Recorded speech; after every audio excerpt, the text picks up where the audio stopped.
Wara li fl-aħħar 6 snin il-Gvern firex it-tapita l-bosta proġetti innovattivi li jridu jibdew xi attività kummerċjali f'Malta, ċifri tal-Uffiċċju Nazzjonali tal-Istatistika juru illi s-sena li għaddiet żiedu b'aktar minn 8400 in-negozji fis-settur tal-bejħ bl-ingrossa jew bl-imnut meta mqabbel mas-sena 2017.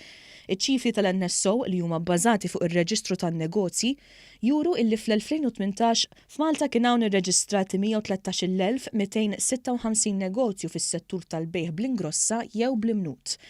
Din kienet tfisser żieda ta' 8.1% meta mqabbel mal-2017 meta kien hemm irreġistrati 104,798.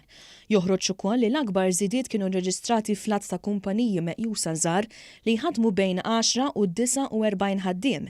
Fil-fatt hawnhekk il-kumpaniji żdiedu b'241 negozju, segwiti b'żieda ta' 10.8% fil-kumpaniji li jħadmu bejn 50 u 250 ħaddiem u 10 intrapriżi ġodda li jħadmu magħhom aktar minn 250 ruħ.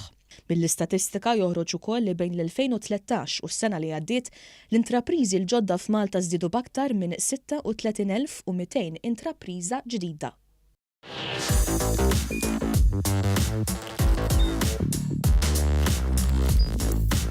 Idħol fuq one.com.mt u hemmhekk tista' tara l-programmi kollha li jxandru fuq One permezz ta' One Play.